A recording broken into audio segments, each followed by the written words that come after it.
नमस्कार दोस्तों, मैं अभिषेक शर्मा और मैं आज आप लोगों को हमारे तिरंगे झंडे के बारे में बताने वाला हूं। जैसा कि आप लोग अभी वर्तमान में देखते होंगे कि जो तिरंगा झंडा प्रयोग में लाया जाता है या हम देखते हैं कि 15 अगस्त और 26 जनवरी को जो तिरंगा झंडा अपनाया जाता है, फहराया जाता है, क्या ये वास्तव में पहले भी ऐसा ही था? और अगर था तो कैसा था और किसने बनाया, कब बनाया और कितने चरणों में बना? तो मैं आज आप लोगों को हमारे तिरंगे झंडे के संपूर्ण इतिहास और इसके बारे में मैं आपको बताऊंगा।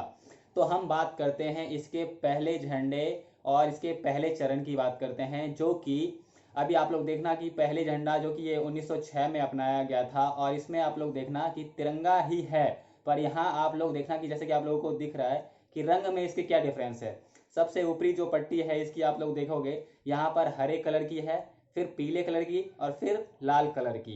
तो जब हम इसके हरे कलर में देख रहे हैं, यहाँ पर 8 कमल हैं और पीली वाले पट्टी पर लिखा हुआ है वंदे मातरम, और सबसे नीचे जो लाल कलर की पट्टी है उस पर एक तरफ सूर्य और एक तरफ चांद बना हुआ है। तो जी हाँ दोस्तों, ये पहला झंडा है और ये 1906 में अपनाया गया था। अब हम बात करते हैं इसके दूसरे झंडे की। जब हम बात करेंगे तो दूसरे झंडे में हम देखेंगे कि यहाँ पर दूसरा झंडा 1907 में अपनाया गया था, और आप लोग देखना यहाँ पर कि इस झंडे में देखना कि यहाँ पर एक परिवर्तन हुआ था कि हरे रंग को नीचे कर दिया गया था, और यहाँ पर जो लाल रंग था, लाल रंग के बजाय हमने ऑरेंज या सतरंगी क्या कहते हैं उसे, मतलब कि संतरी कलर, ऑरेंज या संतरी कलर हमने अपनाया था, केसरिया नहीं, संतरी कलर अपनाया गया था यहाँ पर। और आप लोग देखना कि हरे वाले पट्टी को नीचे कर दिया था जिस पर एक चांद और सूर्य है, और पीली वाली पट्टी ज्यों की त्यों है जिस पे वंदे मातरम लिखी हुई है। और इसके साथ जब आप ऊपर वाले पट्टी पर देखोगे जो वो ऑरेंज कलर का है, तो इस पे यहाँ पर 8 जो कमल के निशान थे उसकी जगह यहाँ पर 8 सितारों का प्रयोग किया गया है। तो ये था 1907 का और दूसरा झंडा। इसके बाद जब मैं आप लोगों को तीसरे झंडे की बात करूं तो तीसरा झंडा 1917 में अपनाया गया था, और 1917 में दोस्तों मैं आप लोगों को बता दूं कि ये हमारे बाल गंगाधर तिलक और एनी बेसेंट ने इस झंडे को, यानी कि आप लोग देखना इस झंडे को हमारे स्वशासन आंदोलन या यूं कहूं कि होम रूल आंदोलन में अपनाया था, फहराया था कलकत्ता में। और आप लोग देखना कि इस झंडे में क्या है कि लाल पट्टी, हरी पट्टी, लाल पट्टी, हरी पट्टी, लाल पट्टी, हरी पट्टी, फिर लाल पट्टी। और इस पे आप देखना कि इधर इधर कोने पे देखना है, यहाँ आप कोने पे देख रहे होगे यहाँ पर यूनियन जैक का निशान बना हुआ है, और यहाँ 7 सितारे हैं। और ये जो 7 सितारे हैं दोस्तों, जैसे कि आप लोग देख रहे हो, ये 7 सितारे हमारे सप्त ऋषि जो तारा मंडल है उसको इंगित कर रहा है। और मैं बता दूं कि ये जो झंडा है 1917 में अपनाया गया था होम रूल आंदोलन के तहत।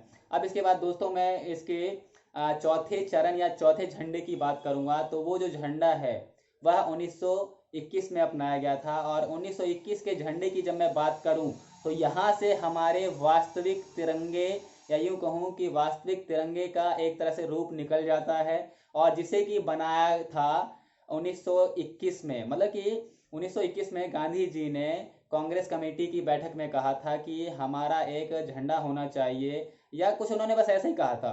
तो फिर वेंकैया जो एक कर्नाटक के एक व्यक्ति थे, उनका नाम पिंगली वेंकैया थे, तो उन्होंने गांधी जी को एक झंडा बना के दिया, जो कि अभी आप लोग स्क्रीन पे देख रहे हो। यहाँ पर ये जो झंडा है यहाँ पर हरे रंग की और लाल रंग की है, और इसमें एक चरखा है, आप लोग देख सकते हो। लेकिन फिर जब पूछा गांधी जी ने कि हरे और लाल, तो हरे रंग यानी कि हरा जो रंग है यहाँ पर, ये हरा रंग मुस्लिम धर्म को इंगित करता है या समर्थन करता है, और जो लाल रंग है वो हमारे भारतीयों को समर्पित करता है।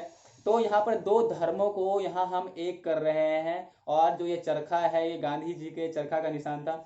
तो फिर यहाँ गांधी जी ने क्या कहा कि यहाँ पर अन्य धर्मों को भी समर्थन करना होगा, क्योंकि ये भारत में कई अन्य धर्म भी रहते हैं। तो इसलिए यहाँ पर क्या हुआ कि गांधी जी ने सबसे ऊपर वाले पट्टी को व्हाइट पट्टी या यूं कहूँ कि एक अलग पट्टी जोड़ा सफेद रंग की, जो कि अन्य धर्मों को समर्थित करती है। तो इसके बाद ही दोस्तों मैं बता दूं कि ये तो 1921 का तिरंगा झंडा था, जो कि अभी आप लोग देख रहे हो। इसके बाद जब हम इसके पांचवें झंडे की बात करते हैं तो आप लोग कहोगे कि हाँ ये वास्तविक तिरंगा है, जिसे कि 1931 में अपनाया गया था। और इसमें आप लोगों को बता दूं यहाँ पर जो झंडा है वो बिल्कुल एग्जैक्ट आपको अब वर्तमान के तिरंगे झंडे के समान ही दिख रहा है, लेकिन इसमें एक बदलाव है कि यहाँ पर चरखा है। तो दोस्तों यहाँ देखोगे आप कि सबसे ऊपर वाली पट्टी जो है वो ऑरेंज और थोड़ा रेडिश है। मैं केसरिया रंग नहीं कहूँगा, लेकिन ये थोड़ा लाल और ऑरेंज का मिक्स है। और फिर इसके नीचे जो है व्हाइट पट्टी है, बीच वाली पट्टी जो है व्हाइट पट्टी है। और मतलब कि अभी आप लोग देख सकते हो ये जो बीच वाली पट्टी है व्हाइट पट्टी है, और इसमें आप लोग एक देख सकते हो कि यहाँ एक चरखे का निशान है, और सबसे नीचे वाली जो पट्टी है वो आप हरे कलर की देख सकते हो। तो मतलब आप बस यहाँ देखना कि ये बिल्कुल ही वर्तमान के तिरंगे झंडे के तरह ही लग रहा है, पर इसमें एक जो है वो जो एक अंतर है वो क्या है, वो व्हाइट वाली पट्टी पर मतलब कि चरखे का निशान है। और इसके साथ ही दोस्तों जब मैं अब आप लोगों को हमारे वर्तमान के तिरंगे झंडे की बात बताऊं, तो अभी 1947 में आप लोगों ने देखा होगा कि हमने इसे अपनाया था। अभी आप लोग देखना वर्तमान वाले झंडे को, जो कि 22 जुलाई 1947 को अपनाया गया था। हमारे संविधान या यूं कहूं कि हमारे देश ने इसे 22 जुलाई 1947 में अपनाया था। और अभी आप लोग देखना कि ये यहाँ पर क्या परिवर्तन किया गया था कि यहाँ जो चरखे का निशान आपने देखा होगा वो गायब हो गया होगा, और यहाँ एक नीले नीले कलर की एक चक्र दिखाई दे रही होगा, मतलब दिखाई दे रही है आपको। तो मैं दोस्तों आपको बता दूं कि ये जो परिवर्तन है ये 1931 में कुछ दिनों के बाद ही कर दिया गया था, जब मैंने आपको 5वें चरण वाले झंडे के बारे में बताया होगा कि आपने देखा कि चरखा का निशान था, तो वहाँ पे चरखा के निशान को हटाकर मतलब कि चक्र का निशान ही डाल दिया गया था यहाँ पर, क्योंकि जब हम झंडे को देखते थे ना तो वो उल्टे साइड से थोड़ा अलग दिखाई देता था।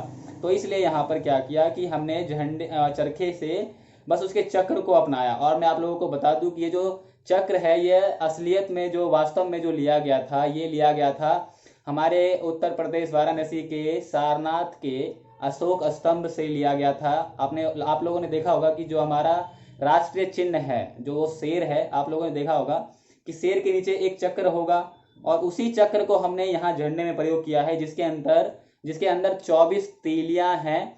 और इन तीलियों का मतलब होता है कि 24 या यूं कहूँ कि 24 घंटे चलना या निरंतर चलना, प्रगति करना। तो इसलिए हमने इसे लिया था। और दोस्तों मैं आप लोगों को जल्दी बताऊंगा कि हमने अब केसरिया रंग, सफेद रंग और हरा रंग क्यों लिया। तो जैसा कि आप लोग जानते होंगे कि केसरिया रंग जो है यह बलिदान के लिए लिया गया था, क्योंकि हमें जो आज़ादी मिली थी उसमें बहुत हमारे जो स्वतंत्रता सेनानी हैं या बहुत सैनिकों ने अपनी जान गंवाई थी। तो मतलब ये उनके रक्त या यूं कहूँ कि उनके बलिदान के ऊपर हमें मिला था।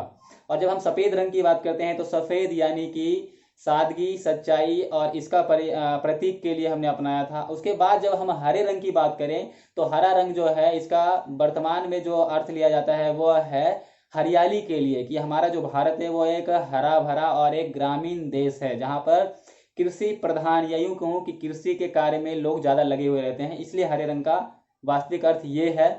और मैं दोस्तों आप लोगों को अब थोड़ा सा इसके बारे में बताऊंगा कि हमारा जो झंडा है, राष्ट्रीय झंडा तिरंगा, हमने इसे वर्तमान में तो 22 जुलाई 1947 को हमने अपना लिया, लेकिन ये वास्तव में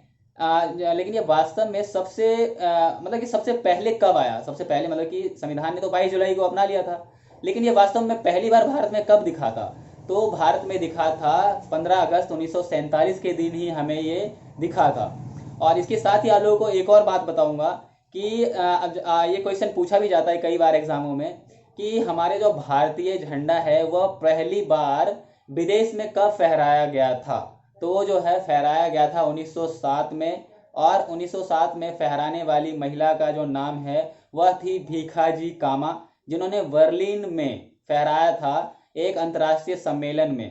तो इसके साथ दोस्तों मैं अब आप लोगों को भारतीय झंडे के या यूं कहूँ कि इसको फहराने के नियम और इसके कानून की बात बताऊंगा, क्योंकि ये जो झंडा है ये हमारे लिए बहुत ही मूल्यवान और इज्जत और गरिमा की बात है। तो इसे कोई भी व्यक्ति अपने घर के ऊपर लगा नहीं सकता है, या यूं कहूँ कि कोई भी इसे रोड पे नहीं निकल सकता है लेके इसे। इसको फहराने के लिए कुछ नियम और नीति बनाया गया है, जिसमें से कुछ का वर्णन मैं आप लोगों के सामने करने वाला हूँ।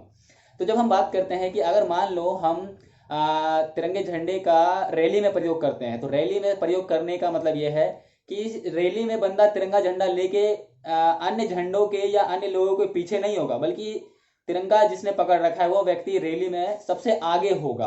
और वह जो झंडा है वह अपने सीधे हाथ से ऊपर, मतलब सीधा हाथ ऊपर, और वो अपने उल्टे हाथ को नीचे और ऐसे पकड़ के कंधे पर रख के फिर आगे चलेगा। और लेकिन शर्त यहाँ ये है कि वो जो झंडा है उसका जो कपड़ा, मतलब कपड़ा है वो धरती में या यूं कहूँ कि मिट्टी में नहीं चिपकना चाहिए। तो ये है। उसके बाद जब हम बात करते हैं कि जो झंडा हम फहराते हैं 26 जनवरी या 15 अगस्त को, तो आप लोगों ने देखा होगा कि शाम को अंधेरा होने से पहले ही उसे उतार लिया जाता है। क्यों? तो यहाँ पर कहा गया है साफ साफ कि जो झंडा को हम फहराएंगे, तिरंगे झंडे को फहराएंगे, तो वह सूर्य उदय के बाद और सूर्य अस्त होने से पहले उतार लिया जाएगा। मतलब कि हमें झंडा अगर फहराना है तो मतलब सूर्य के निकलने के बाद फहराएंगे, और सूर्य के ढलने से पहले ही हमें झंडे को उतार लेना होगा। और ऐसा इसलिए क्योंकि हमारा जो झंडा है वो बहुत ही इज्जत और गरिमापूर्ण है, जिससे कि इसको कोई अंधेरी ताकत या यूं कहूँ कि काली साया या बुरी शक्ति इसे ना देखे, क्योंकि जो हमारा झंडा है ये हमारे लिए बहुत ही कीमती है।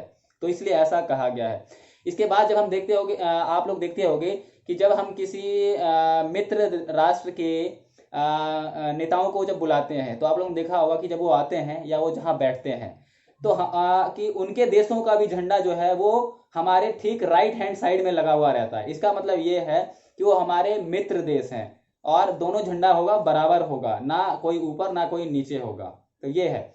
इसके साथ ही दोस्तों आप लोगों ने देखा होगा कि कई ऐसे सरकारी संस्थान हैं जहां पर कई अन्य झंडे भी लगे होते हैं और तिरंगा झंडा भी होता है। तो क्या वो झंडा बराबर में लगा होगा? नहीं, तिरंगा झंडा सबसे ऊपर होगा, और जो अन्य झंडे हैं, चाहे वो धार्मिक हो चाहे वो कोई भी झंडा हो, वो तिरंगे झंडे से नीचे होगा, और उससे ऊपर तो बिल्कुल भी नहीं हो सकता है, क्योंकि ये हमारे लिए गरिमापूर्ण व इज्जत की बात है, इसलिए। तो दोस्तों यही थी हमारे तिरंगा झंडा के बारे में। जैसा कि मैंने आप लोगों को बता दिया कि हमारे तिरंगे झंडे का आप लोगों को मैंने पूरा इतिहास बता दिया है कि 1906 से लेके 1947 तक के इसके चरणों को मैंने आप लोगों को बता दिया। और अभी आप लोग यहाँ पर देख लेना इस वाले फोटो में, यहाँ पर आप लोग अच्छी तरह से देख सकते हो कि इसमें 1906 से लेकर 1947 तक का वर्णन किया गया है। तो दोस्तों यही थी तिरंगा झंडा के बारे में संपूर्ण वर्णन। धन्यवाद।